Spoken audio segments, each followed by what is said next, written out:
Vēl cilvēkiem patīk, ļoti patīk. Viņi vienkārši tas spēr riktīgi viņu uzmanību pareģojumi kaut kādu par nākotni, kad viņam pastāsta, kā viss te būs, uz ko viss iet, kā viss beigsies, vai nebeigsies, vai sāksies, vai kas sāksies. Šeit arī var daudz ko pastāstīt. Es jau zinu daudz ko, kā, uz ko viss ies. Un, principā, neizbēgami. Viss beigsies katram.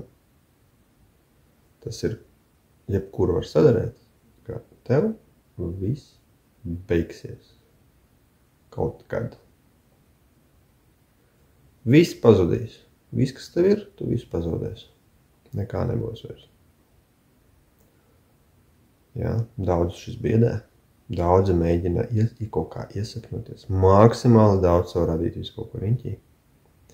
Lai tikai justos, ka viņš ir ļoti, ļoti klātesošs. Un tādā veidā viņš tā nepazudīs. Pazudīs. Bet vispār neviens neko vairs nezinās. Vienam nebūs vajadzīgs. Būs pilnīgi nulle, nebijusi, neeksistējoša personāža vienībā. Jebkurš, pilnīgi jebkurš, vienalga. Cik tu esi super populārs, slavens, tur es nezinu, tur izcils ģēnijs.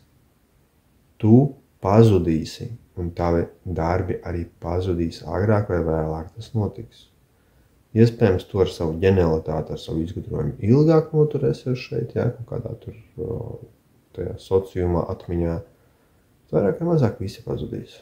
Visi izcili ģēniji arī viņi sniegumi, visi pazudīs, visi tiks izdzēsts, nekā vairs nepaliks. Mums jāsaprot to, ka priekš visas esības laika ritējuma izteiksmē viena cilvēka dzīvītē vai kaut vai 10 cilvēku dzīvīšu sērija, jā, kur teiksim 1000 gadu tur vai pusotras vai 2000 gadu, tas ir šķaudiens tāds, vispār nekas. Vispār nekas. Un akmeņi, klintis, kalni, kas mums šeit, tas arī viss pazudīs. Nekā tā vairs nebūs. Marsu gribat redzēt? Apstieties mums Marsu zīmē. Ir viņš īsti vai nav viņš īsti, tā ir projekcija Zemes nākotnē. Tur daudz kā ir no tā, ko jūs tagad redzat palicis. Nekā vairs nav, viss tur ir tukšums. Plikums, nekā vairs nav. Lūk, tas ir tas, uz ko ies Zeme. Kādreiz viņa par tādu kļūs. Līdz ar to te pilnīgi viss pazudīs. Vispār visam pēc būtības jēgas nav nekādas. Jā? Un kad es jums to stāstu, ka ir pilnīgi jēgas nekāds nav. Sajūtas kādas parādās. Tava dzīve ir bezjēdzīga, viss, ko tu dari, ir bezjēdzīga. Viss, ko tu ej, ir bezjēdzīgi, ko tu būvē, ir bezjēdzīgi. Ģimenes, skolas, izglītības, visas sasniegumi, virzīšanās, naudas, viss ir bezjēdzīgs, neko nedodoši, ilgtermiņā tas viss pazudīs, nevienam nebūs vajadzīgs. Kādas sajūtas radās? Kādam skumjas pārņem iespējams, jā? Kādam pretošanās ieslēdzās, jā, kā, nē, jēga, man ir jēga, pēcnācējos jēga. Ko tu darīt, ko tu vairs neko nedarīt? Nu, nē. Vienkārši nozīmes un būtības tajā visā ir nullīte ilgtermiņā. Es nerunāju par esošo momentu. Esošajam momentam ir milzīga jēga un nozīme. Vissvarīgākā, kāda vispār ir visā visumā. Esošajam momentam. Arī tā un manam visiem. Jā, skaties, kāds kontrastiņš liels ilgtermiņā. Pilnīgi bezjēdzīgs pasākums, bet, ja esošo momentu paņem, viņš ir super vērtīgs, super svarīgs. Nu, no šajienes atkal izriet, kā tu šo esošo momentu ikdienā piedzīvo. Es nedomāju notikuma ziņā, jā, jo kādam var būt dzīve tik piesātināta, visu laiku, visu kaut kas notiek. Tādi cilvēki ir arī, kur saka, es gada laikā piedzīvoju tik daudz, cik citi cilvēki 10 gadu dzīvēs savās nepiedzīvošu.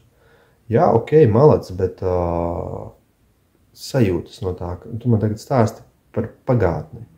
Kā tu jūties? Tu vari piedzīvot, neko nedarot, superīgi justies.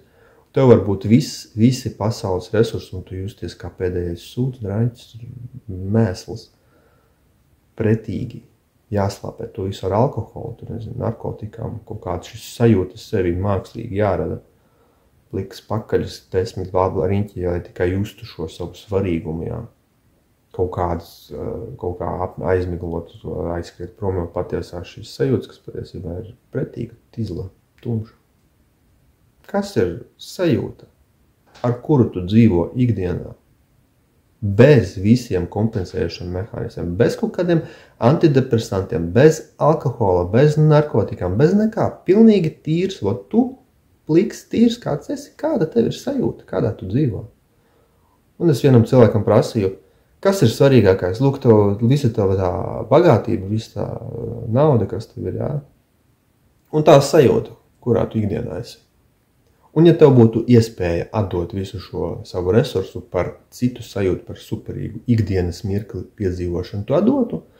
Viņš nedomājot atbildēja, protams, ka atdotu. Līdz ar to viņš saka, redzi, sajūta ir pats galvenais. Jūs to nesaprotat daudzi, vai negribat atzīt, negribat redzēt, un uz svara kausiem liekat šo visu, kas jums riņķī svarīgāku, nekā jūsu iekšējās sajūtas. Kaut gan tas, kā jūs jūtaties katrā savā dzīves sekundē, kur es teicu, ka tas ir pats svarīgākais visā visumā, esošais moments piedzīvošana. Jūs viņu nivelierējat un uzskatāt, ka tas nav svarīgi. Tādā veidā neizprotiet šo vispār esības būtību, ka ilgtermiņā viss ir bezjēdzīgs, jā, ko jūs darat, ko jūs ejat, visi jūsu plāni, mērķi.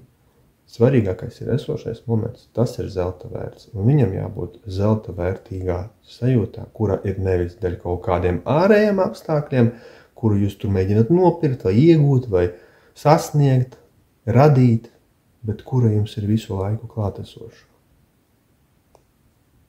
Visiem jauko, vasarīgo saules ķeršanu. Čau!